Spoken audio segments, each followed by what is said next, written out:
Hi, this is Sherry Veronica. With me in studio today is Steffon Hewitt. Now, if I said anything wrong about your name, you can fill in the blanks, Steffon. But he's calling from England, and you are currently incarcerated, and you can state your story. I know you only have half an hour for these calls, so I'm going to let you jump right in. Welcome into the studio, Steffon. Yeah, thank you. You're welcome. Speak up. Finally. I gotta add first thing is that when David and friends and family reach out to you, the first blog, and especially the one with the interview with Anchor, was heard by the prosecution. Now, they took a story of me trying to save my mom's life and flip it and change it to a situation where they want to make me look like a monster. Like I take my life and her life with no reason, no motive, nothing. So when your blog came out and you were the only person that was talking about the good side of the good parts of the entirety of the case, the prosecution was concerned. She was very, it's talking about a flashlight in the dark. Like I said, newspapers, news, and everyone is talking about how I'm a monster and all this nonsense. And then you have this blog, and then the prosecution court is saying, "Oh, well, Anchor shouldn't say that to you." And they wanted to come after Anchor, but she doesn't live in this country. Wow. So what happened is basically that start with your full name and tell the audience where you are currently, where you are residing. Okay. My name is Steffon Hewitt. I am presently at Wormwood Scrubs. They sentenced me to 21 years to try to save my mom's life by giving her CPR, and I accidentally cracked her ribs. And But she suffered from osteoporosis or something like that, didn't she? Yes. Right. Okay. It's important to say that. Yes. That representative prosecution said yes, that this severity they wouldn't give a specific instead of saying, well, yes, the osteoporosis was mild or moderate. No, they said all three: mild, moderate, and severe. Right. So we had Dr. Elway from Canada who specialized in bones. And her report reflected the fact that no, it was severe osteoporosis, but it was never heard in court. Now, as a result, in me performing CPR on my mom, and like every 6 months with the court system here, they go through a process where they want to decide if to keep me incarcerated because the trial started 4 years after she passed away. Okay. All right. Yeah, and it was nothing to do with backlog or COVID. It was to do with the fact that every time the prosecution invented a story or a situation to say that this happened, I got tons of evidence to prove them wrong. So they keep changing the narrative. Right. Steffon, could you spell the name of where you're incarcerated at the moment? Could you spell it? Yeah, it's called Wormwood, as in worm, W-O-R-M-E, Wood, W-O-O-D. So it's Wormwood and then Scrubs, S-R-U-B-S-A-S-S. So Wormwood is one word. Yeah, Wormwood is one word. Yeah. Okay. So continue, please. Yeah. So basically, what was I saying before? I lost track. Yeah, that every time she tried to bring it, it kept failing because she kept changing the. Yeah. Like for instance, when I was initially, I walk into the police station. They said they want to interview me as a significant witness, right? Back then when it first started, and so I made an appointment with the police to come in at 9:00 on Sunday, 9:30. Sorry, on Sunday. And when I got there, it took about half an hour. So 15 minutes. So I had the interview around 9:45, maybe 10:00. So they were just treating me as a significant witness because I was the last person to see my mom. Okay. Now we have to get some context. Now my mom was staying with me for only 7 months and 2 weeks. Prior to her coming to England and staying with me, she was living in Barbados for roughly since 2008. Yeah, I think in 2008. Because she spent all her life in America. She spent 30 years in America. Yeah, most of her life in America. And in Brooklyn, where she was working as a care to look after kids and stuff. So she returned to Barbados only because her mom had Alzheimer's, and her dad was finding it hard to cope looking after his wife. So she went back and looked after her mom till she passed away. And then her dad, he was in a bad situation. He didn't have Alzheimer's, but his health was deteriorating, and she looked after him till he passed away as well. Okay. So she was left all alone in the house in Barbados after they both passed. And considering that she dropped everything, in America to come back and look after her parents after so many years, it was like, I think my mom is that kind of person. Very kind, very caring. She likes to, if you're really nice to her, she would just take you at face value, and she wanted to be a friend. She loves television. Oh my God. Television is like, is her favorite pastime. She can watch films for hours and hours. I remember as a child, when I was about, I think it was about 14 or 11, and I remember she used to take me to the cinema and watch Sounds of Music and different types of films. Maybe at the time I couldn't watch them because I was young. And so when I was in England, we have unlimited resources when it comes to television. We got so much TV. It's like, wow. So I said, well, if Mom has Alzheimer's, and it wasn't a decision to take her from Barbados, because when I got my granddad passed away, I went to the funeral and I saw my mom.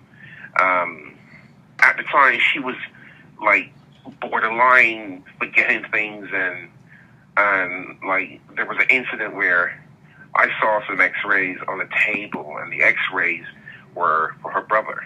And I said to my mom, who these X-rays belong to? And she said to me, that's your X-rays. And I'm saying, no, Mom, it's not my X-rays, because I haven't had any X-rays done in Barbados. And she said, and she was adamant it was me, and then she realized it wasn't me, it was her brother.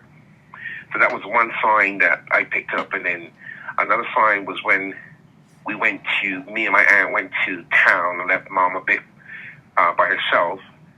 We came back and the house smelled like something died, and she was cooking meat that was almost a year old from the freezer. And because she can't smell, she almost ate it. So we come to realize that, we have to cook for her and do things for her, because she can't do it herself. She can put herself in jeopardy. How long was she in Barbados again before you took her? She went back from America in 2008 to look after her grandmother. 2008, okay. My grandmother, yeah. Okay. Yeah, and then from 2008, she stayed from 2008 till, and then I take her in 2019. Okay. There was so much plans made, we were supposed to go on the cruise with her brother and his wife. We were supposed to go to Disneyland. That was the most important thing, because as bad as her memory was, that's the only thing she remembered. My mom gets excited about things. She claps her hand and she gets excited when she want to go someplace. And then when I was a kid, I remember I was promised to go to Disney World with her husband at the time, who she was married to, and it never happened. It was really disappointing. So I said to myself, I don't want to, say too much too soon, and just in case it doesn't happen. But immigration was the biggest problem, because my mom came over with a Windrush in the early 70s or late 70s, and she didn't stay in the country long enough to obtain her citizenship. So when I brought her back, thinking that, she was in the Windrush, it was okay, then we found out no, but she still had a national insurance number. So I was able to do certain things like get her freedom pass, so we can go on bus rides. We used to go on bus rides from home to central London, and showing Mom a lot of parts of England made me wonder why myself, I took it for granted because I stayed at home most of the time, and then I'm seeing these things and doing things with mom, and I say, well, I should have done this myself. But anyhow, that normally happens when you got guests or someone that comes over. Yeah, you want to show them all the things that the wonders here, because in Barbados is I must admit, when I went back after 27 years, it was like, whoa, everything's expensive. And I have a best friend. Her name is Diana. And she told me about how expensive to go to the doctor. And I experienced it myself because when I went on holiday to see my mom, myself, they got something called acid, very powerful acid in a bottle. You can buy it from the stores. And I tried to remove the cover, but I accidentally squeezed the bottle because it's plastic. And the fumes went into my nose, and I was sick for a couple of days. I had to go to the doctor myself. And normally everything's free in England. I had to pay $75 to see the doctor, and then $150 to $200 for the medication. And so a lot of people tend to not go to doctors because they can't afford it. Right. Yeah, so having an X-ray done was like over $500-$600. So the first thing that rushed to my mind, I said, my mom come to England. She could get all the treatments, all the tests done for free. And I when she came out, I decided to do a whole body works on her. So we went and did breast cancer. We did the bowel cancer. We tested for her blood to see if she got diabetes, but they were saying she was definitely borderline diabetic. Okay. And she had arthritis in the right knee. And when they did the brain scan now, which was on the 2nd of September 2019, the conclusion came back that she had severe Alzheimer's. It was more advanced than at her age than a normal person. Right. And at the time, we didn't understand why. But after finding out she had something called Levy disease, this was mentioned by the pathologist for the prosecution, but no one emphasized on it. I talked to my friends about it, had them research it, and Levy disease causes people to fall, causes them to lose their coordination, and it accelerates the disease, Alzheimer's. Right. Yeah, but like I said, the courts weren't interested. Yeah. Anything that would show clearly that what actually happened to my mom, they're not interested in here. I come to realize that, I was really shocked to know that they know you're innocent, but they're still trying to put you in prison. Yeah. Yeah. And that was the part that freaked me out. I was like, wow. It's a scary and thing. Telling me here, oh, that's natural. I'm like, what? Seriously? So there's so money motivated over here when it comes to going to court and putting people in prison, is that they're spending, they're wasting the taxpayers' money. And when I say wasting the taxpayers' money, 4-year trial. Why did it take 4 years before they had a trial? Mm-hmm. The jury didn't even ask that question. I mean, we had situations where police got on the stand and said, well, I can't remember. It's 4 years ago. Yeah. I can't remember. This happened 4 years ago. The people that were working 4 years ago no longer work anymore. You understand? So I get to see for the first time the corruption of this. But I have to say, and even my friend who's white, that you spoke to, she said the same thing. She said, this has to be a black thing. Because how can you make an accusation knowing well that CPR is the cause of the fractures? Yeah? And I said, when I say that, I mean this. When the case first started, I got a document here, and the document shows before the investigation started. This document was printed on the 14th of March 2020, and this document shows and admit, yes, CPR caused some of the fractures, but they were so busy trying to put me in prison that when they say, oh, the fracture didn't cause, CPR didn't cause this, CPR didn't cause this rib fracture, or that rib fracture, or this rib fracture, I got to the point where, when I was representing myself, I got up and said, well, can you tell the jury what fractures were caused by CPR? And he stumbled. He literally stumbled. He was so focused on the negative that he didn't even want to admit the facts that were clear. And he hesitated. And I'm saying to myself, well, if you do admit, which you admit on paper, that CPR caused some of the fractures, well, who's to say the CPR didn't cause all the fractures? Right. And then they hired this specialist called Dr. Mangum, and he was very. What I look at with Dr. Mangum is that he amended his report 6 times. And I'll tell you why he amended his report 6 times. When the case first started, and I was arrested, the police decided to put it into the news that I stomped on my mom's back and killed her before I even had trial. 4 years before I had trial. So when Sarah Everett was a white girl that was killed by a police officer over here sometime 2 years ago. She was picked up and he arrested her and he took her and killed her. He got arrested himself and he got life in prison. But the women started to protest and they started talking about domestic violence and rape and all this. So there was a parliament in Birmingham and one of the MPs were talking about that something has to be done to protect women. So they start to talk about the history of women that pass in domestic violence. And I'm watching this on television. I haven't even been to trial. My mom's name was the first name they called to say she died of domestic violence. Wow. So I'm at the point now where we're going to trial. The jury is tainted because they watch the news. Yeah? And they're thinking, well, he did it. No matter what the evidence say, he did it. The jury was willing to believe that because me and my mom argued about a film and that she told me she missed me at one point and I didn't hear at the time and I didn't respond, they just had in their mind that I'm this evil person. And I'm like, what? I didn't do anything.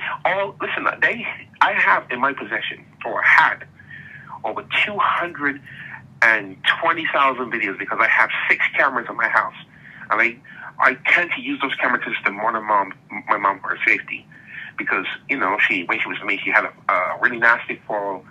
And the first nasty fall was in Barbados. When I was mopping the floor and she came in. And I said, Mom, the floors are wet, the tiles are slippery. You got to give it some time to dry. Don't come into the kitchen.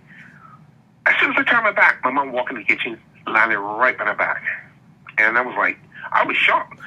So I was responding, I said, Mom, I just told you that this floor is wet. And I pick her up, and now she has a broken lumbar fracture, which was very old. I spoke to my aunt, which is her sister. They used to go hiking in Barbados and stuff.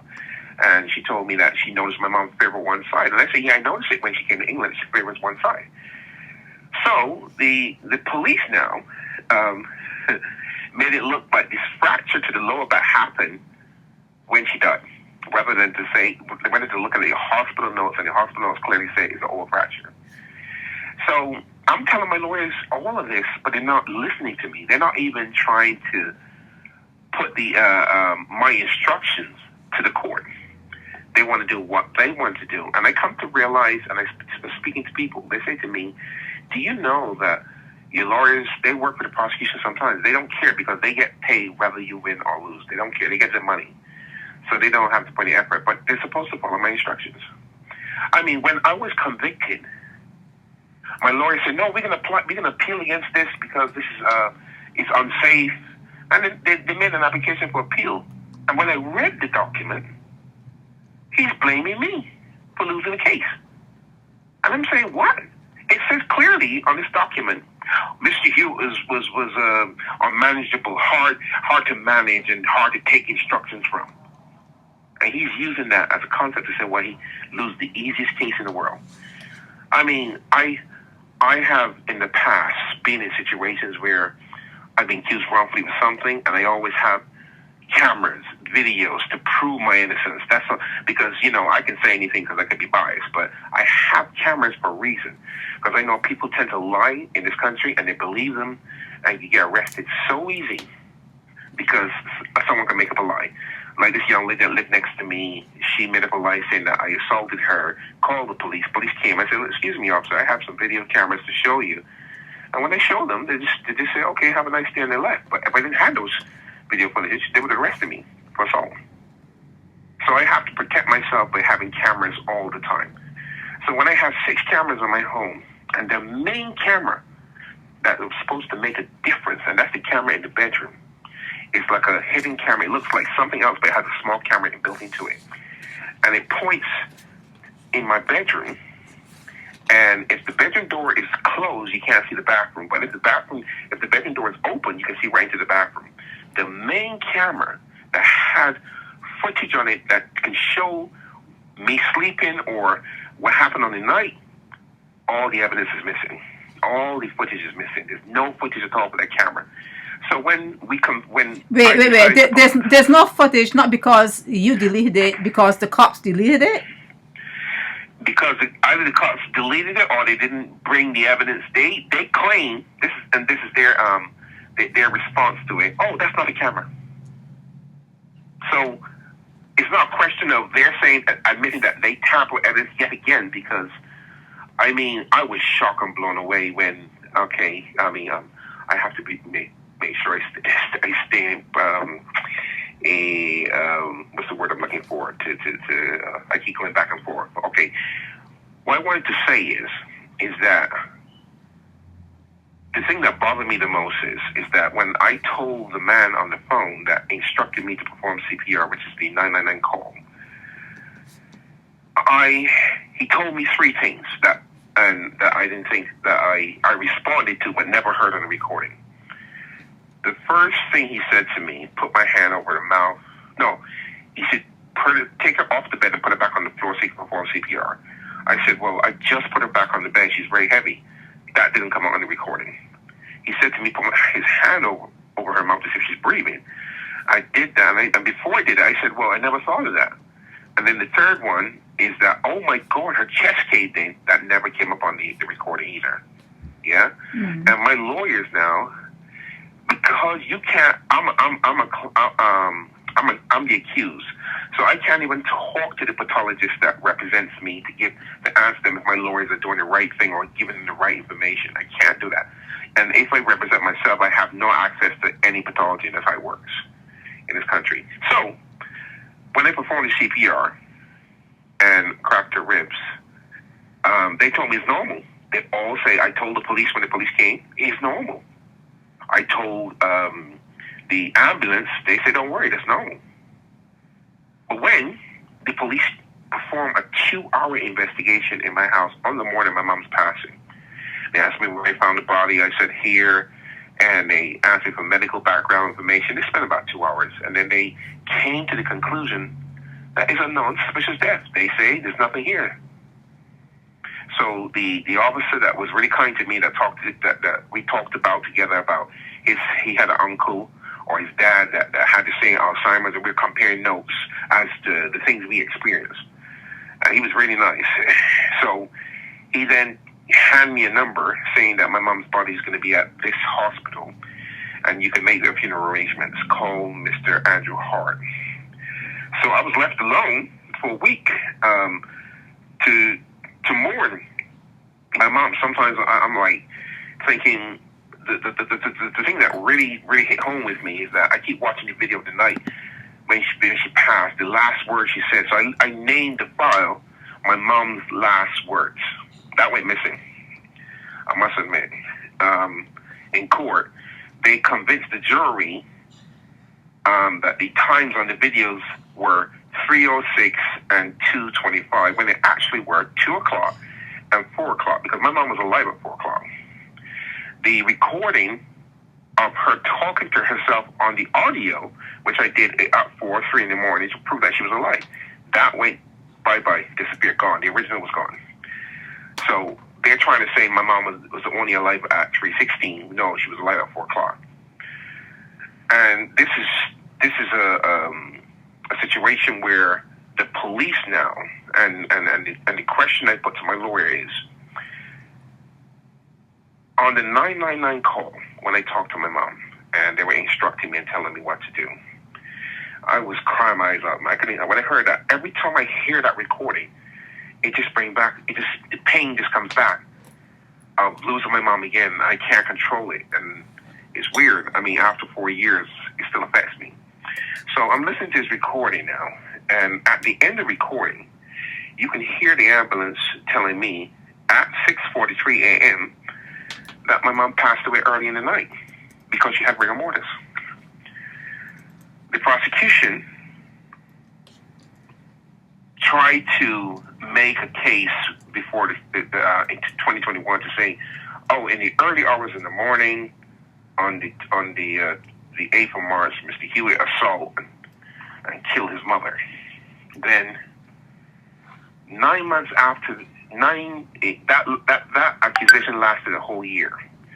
Then the videos that I told you about came out, but the police released them almost a year and 3 months later.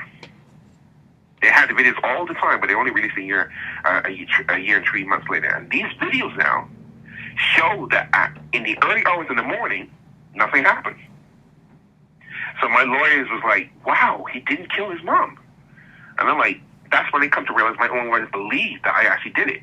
So when they were representing me, they were very harsh. They didn't want to listen to me. When I tried to give them instructions, they were talking over me. And as soon as they watched the videos and saw I didn't do it, the whole personality was changed. They were really nice to me. They were like, oh, are you okay? Is there anything else I can help you with?